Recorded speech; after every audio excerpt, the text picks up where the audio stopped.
when I've been in the attainment mode, often afterwards I have to atone.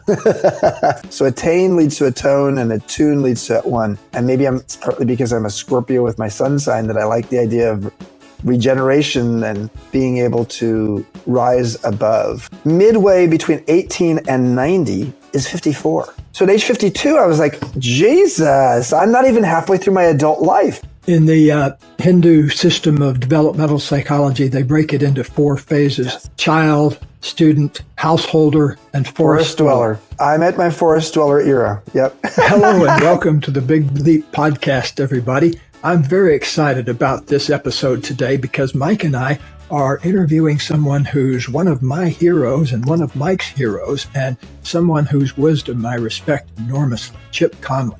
And so I've been looking forward to this for ages because for a long time now, people are always asking me, hey, do you know Chip Conley? Now I can say I do. So I'm looking forward to this episode a lot. Yes. And one of the big takeaways that you can experience is where you will find the greatest level of purpose in your life. And one of the things that Chip talks about that I found very interesting is attaining versus attuning and atoning. And he'll go into what that means in this episode. How about you, Chip? What's the biggest takeaway that you have in this one? I think the biggest takeaway is you probably have more life ahead of you than you think. So if you're 54, which is the average age of our people who come to the Modern Elder Academy, and you're going to live till 90, you are exactly halfway through your adult life if you start counting at age 18. So when you know you have that much life ahead of you, it's time to start planning about doing the things you've always wanted to do and make the big leap. There it is, everybody. Very nice. Chip encapsulated the whole thing there in that lovely sentence he was saying. So look forward to more in this episode. All right. Well, whether you're listening, whether you're watching, make sure that you like, comment, and we'll see you inside.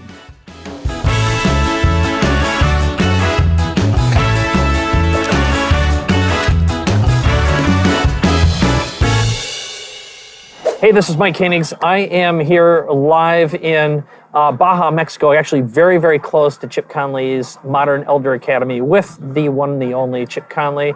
Again, I have been really looking forward to spending some time with you, Chip. So where are you right now? What's going on, and what are you most excited about? Well, I'm in, well, first of all, it's an honor to be hanging out with both of you on the show. I'm in San Francisco, where we just finished an annual MEA Modern Elder Academy alumni reunion with people coming in from many, many countries around the world, half the states in the United States. We had 400 people at a 3-day event. So it was spectacular. So I'm feeling sort of the love bubble after effects, a little bit of a hangover emotionally, not so much, drinking wise, but emotionally, given how, we're not used to being with that many people all together in such an emotionally intimate way. So it was beautiful. I want to also talk to you, Chip, about a personal experience I had started about 15 years ago, I think, about the time when I was going out and doing a lot of talks to business leaders and people like that when my book, The Big Leap, came out. And on a number of occasions, somebody would come up to me after my talk and said, "You ought to meet Chip Conley. A lot of the things you're talking about are the same kind of things that he's talking about." So after that happened a few dozen times, fortunately, just in the past year or so, we connected and got to meet each other virtually. Haven't had the opportunity to meet each other in person, but here's a good question for you. Knowing a little bit about me and you, what do you think they were referring to, Chip? Well, I think, Gay, you and your work has always been a North Star for me. And so I think the idea, and especially with The Big Leap, that particular book and your intellectual property around that, it really speaks to the idea of, courage and resiliency. And, I'm a big believer in the fact that I think as we become adults, we need to get a master's in TQ, transitional intelligence. And the idea of transitional intelligence is really deeply woven into your book, The Big Leap. And I'm also a big believer, as I think you are, in the fact that resilience alone will just wear out your knuckles. You'll go white knuckle it. Resilience buys you time, but adaptability buys you a future. And so for me, I've been resilient at times and then worn myself out because I actually didn't make the leap. So I think it's that leap. It's not just the resilience. It's the courage to be adaptable. It's the creativity to be adaptable. It's the curiosity. And it's absolutely the willingness to make mistakes along the way. So you have been, not to say that you're just a mistake maker by nature, but you have been someone who has given lots of people, all of your readers, the freedom to know that you can make mistakes. And the biggest mistake you could ever make is not even trying.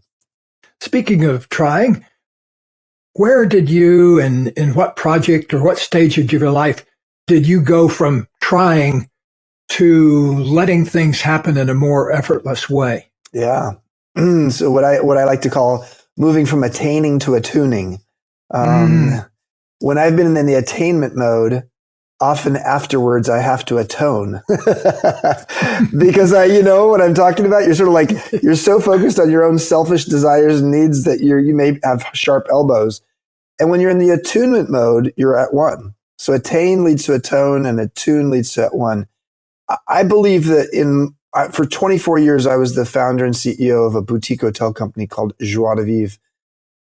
We had 52 boutique hotels around California and became the second largest in the US. I think I was so in the attainment mode, partly because my primary operating system was my ego. And when your primary operating system is your ego, it's all about, how do you prop that thing up?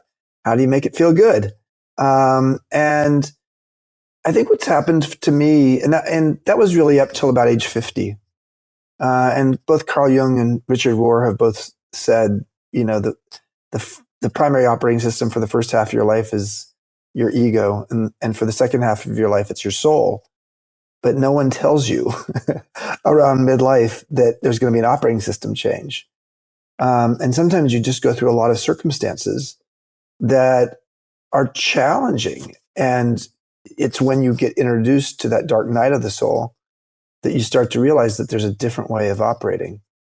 So, in my 50s and now I'll turn 62 later this year. I've really operated from a different place. And it doesn't mean I don't still have an ego or that there's times when I'm just insufferable to be around. But it does mean that generally speaking, when you operate from your soul, you're a first-class noticer.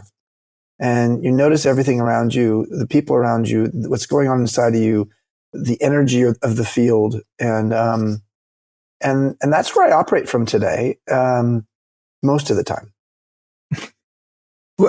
Going back to your early start in the hospitality industry, what gave you the idea that you wanted to get into that particular niche of the world?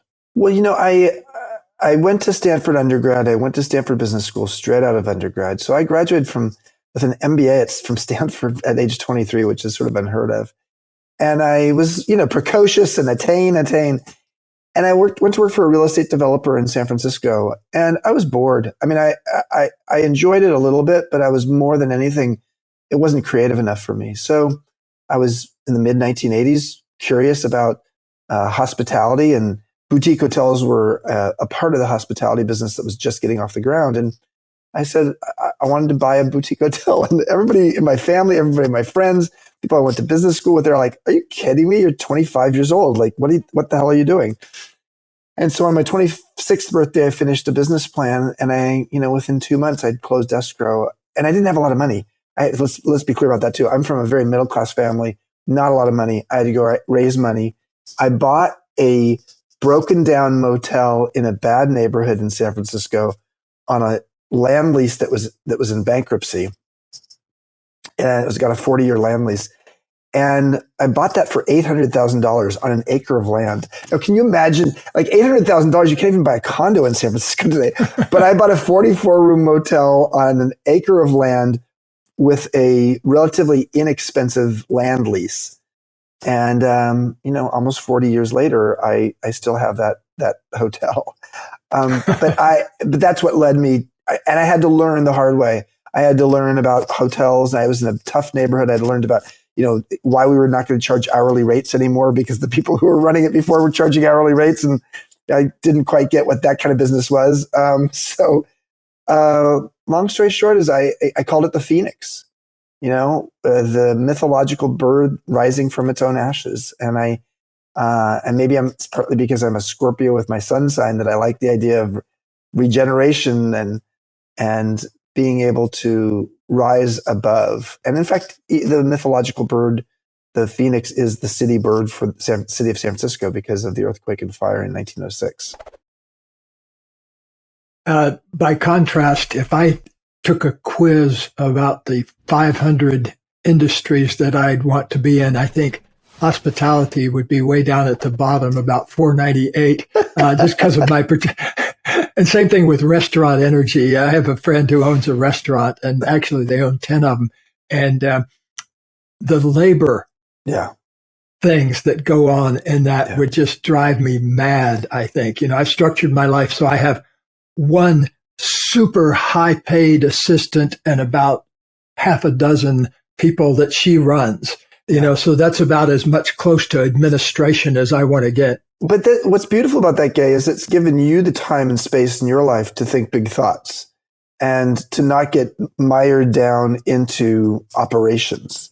And so I respect that. For me, I think the most neglected fact in business is that we're all human. And I love the fact that creating a company that had 3,500 employees meant I needed to learn how to understand humans.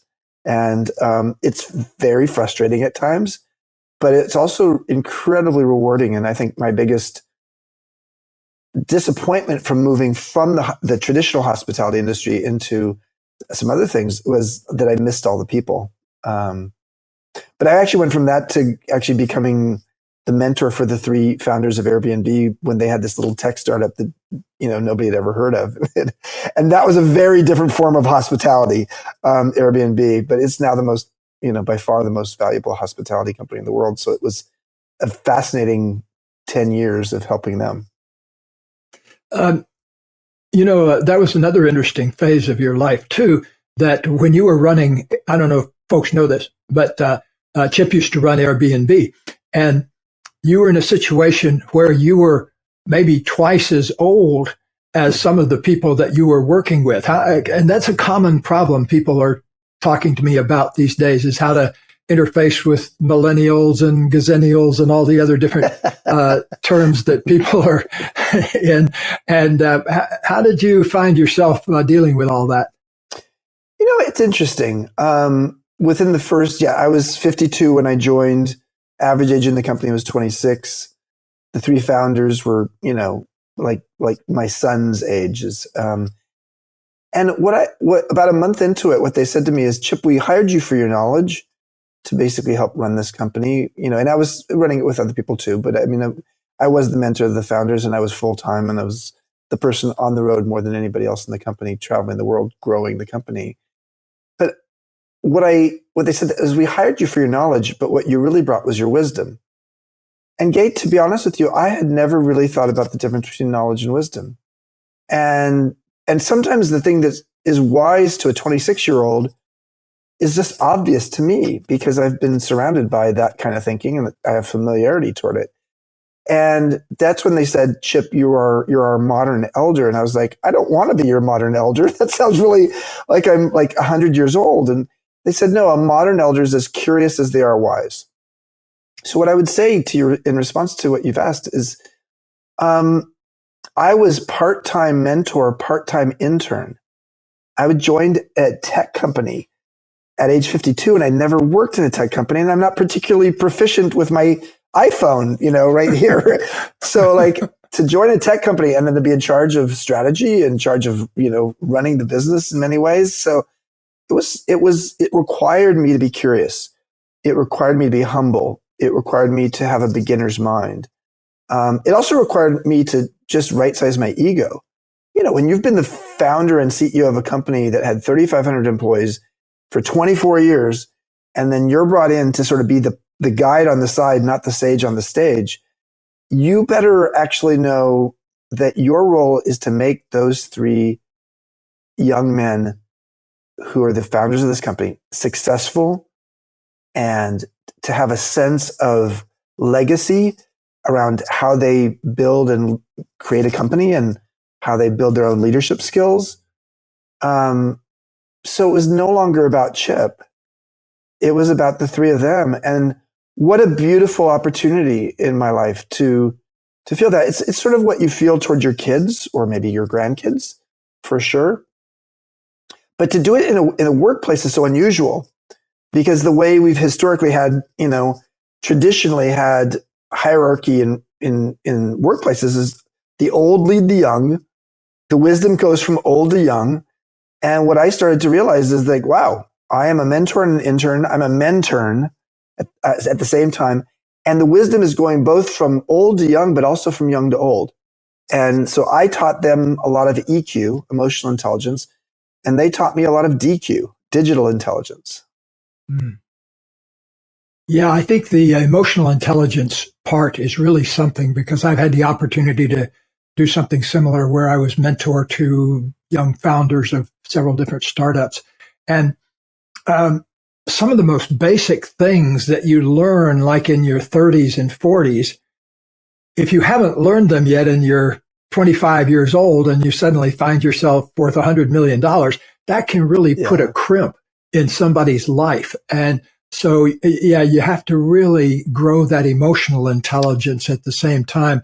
And a lot of people that are really good at digital kinds of things aren't particularly good at anything below the neck. Yeah, it's I used to say it's time to microwave our emotional intelligence, guys. How do we accelerate this? Because the big difference compared to, say, 25 or even 50 years ago is that these are companies that are becoming billion-dollar companies overnight. I mean, Airbnb is worth $110, $120 billion now. So the stakes are higher.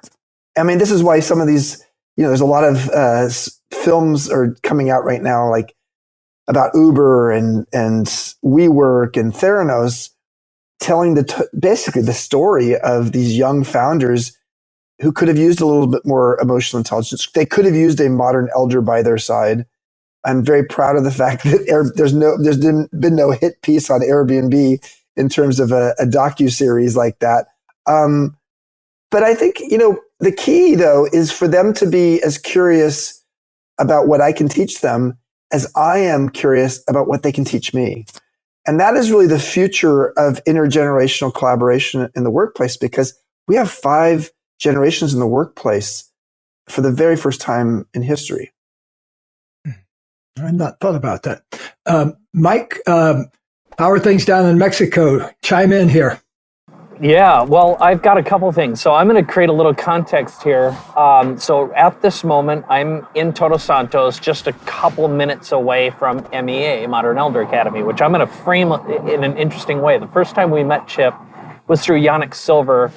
It's got to be probably 15 years ago or so, and I was very struck by your wisdom then, and also just who you were. And then if you fast forward a little bit, I've seen you around, I followed you, and then some time ago, our mutual connection, Ariel Ford, that's who actually introduced me to gay years ago, told my wife, Vivian, when Vivian had been running a nonprofit for 17 years, doing work in Uganda, and she wanted to start working on her 3rd book and was looking for some kind of a break. And Ariel said, you've got to go to MEA. And Vivian was like, what's MEA? And she told her about Chip's new place, which is interesting. So fast forward a little bit. Vivian's down here. She's down for a day, and she calls me up and says, I want to move here.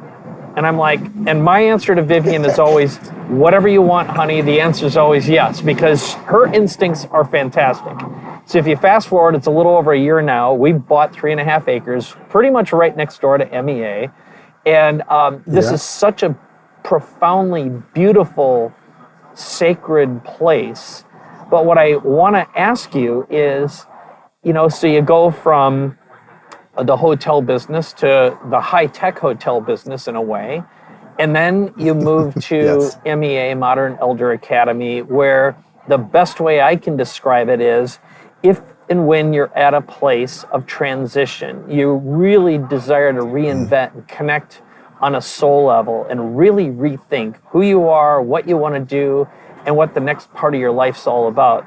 This is a perfect place to get that booster shot that you're looking for, meet some amazing people, but also rethink, where do I live and what do I want to do next? So that's my setup to just saying, what is MEA? Why MEA?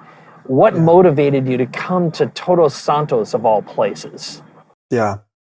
Well, let's start with when I was in my midlife, when I was around 47, 48 years old, I went through a really dark 2 or 3 years.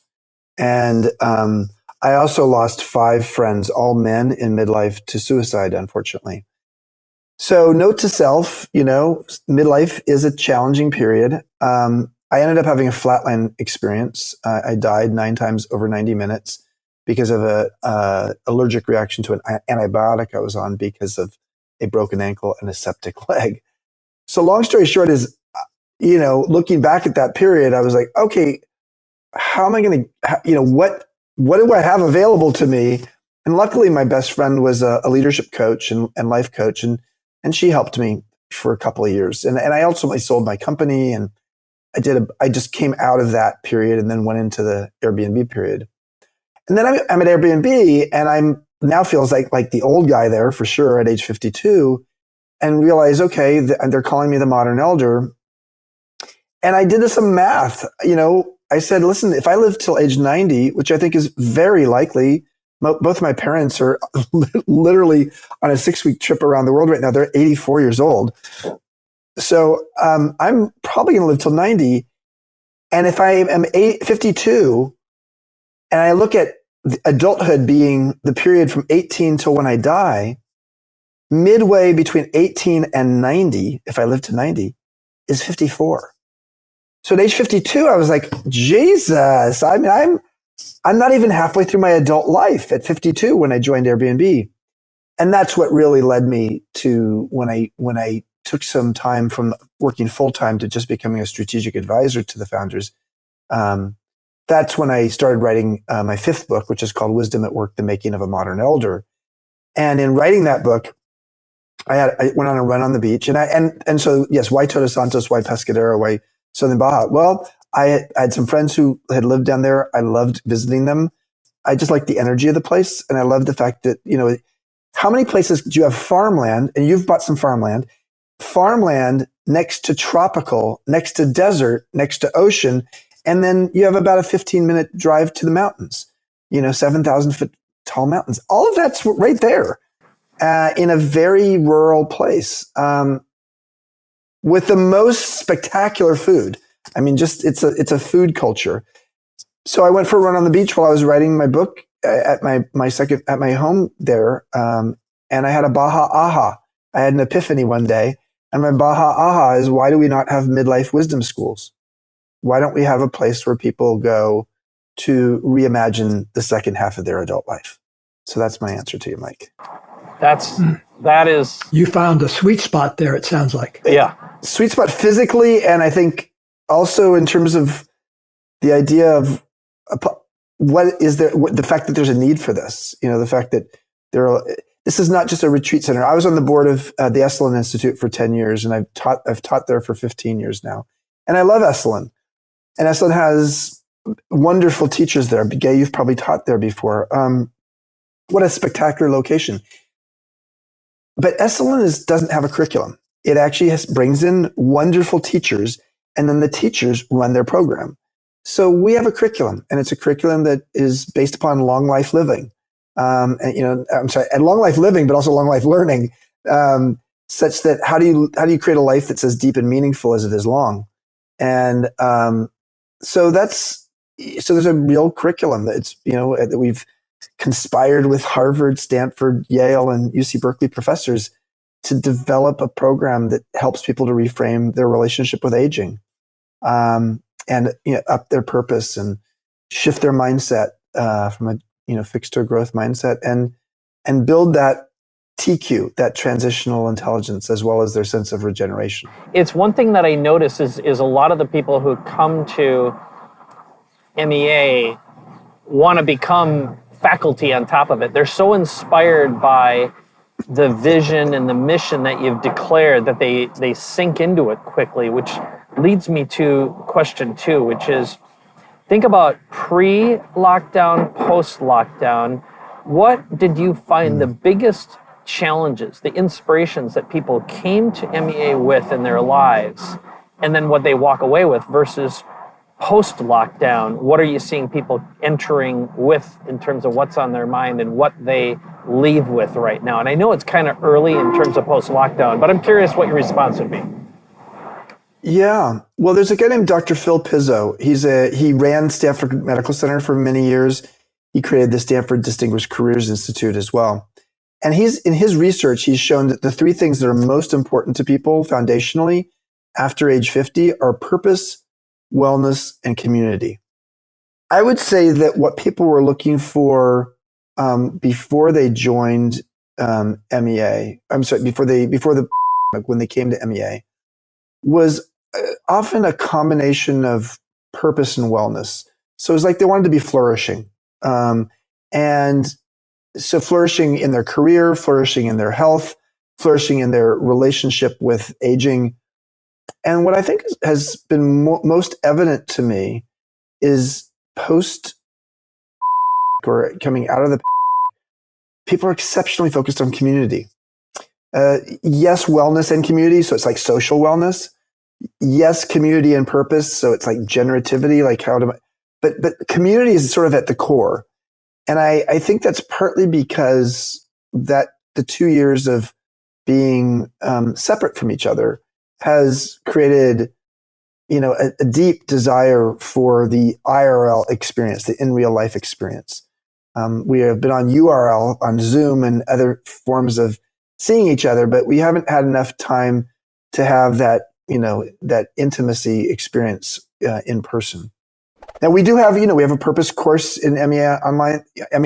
It's an 8-week purpose course dedicated to digital intimacy, and it's extremely popular. But I would say that what people are most thirsty for is to be, sharing the same air, which is not something I would have said the last 2 years. But I think it is true that that's what people are looking for, and the social wellness that comes from being with people and charting their path for the future with 18 or 20 other people in a workshop for a week. I wanted to ask you one more kind of big question before we close up shop here.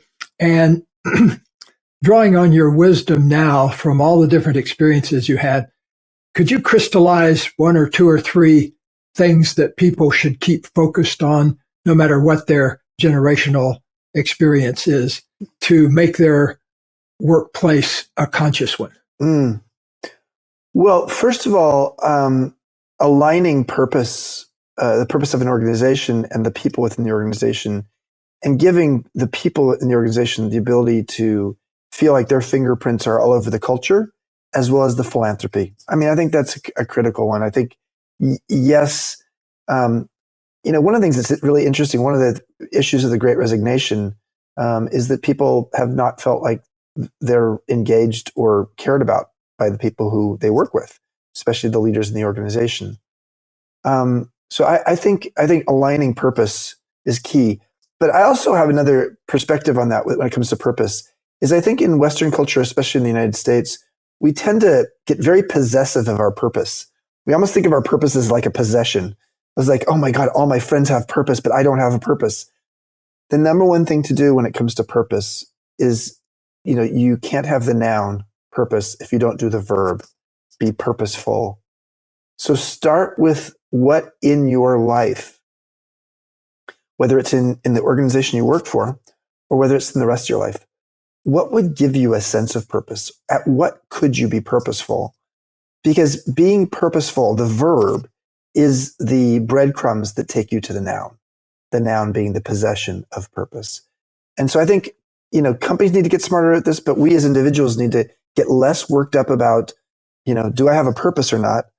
It's more important to say, I am a verb To quote Buckminster Fuller, I am a verb.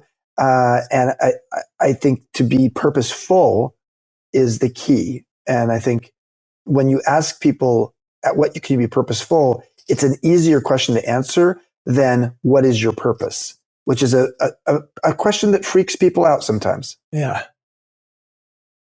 Hey, Mike.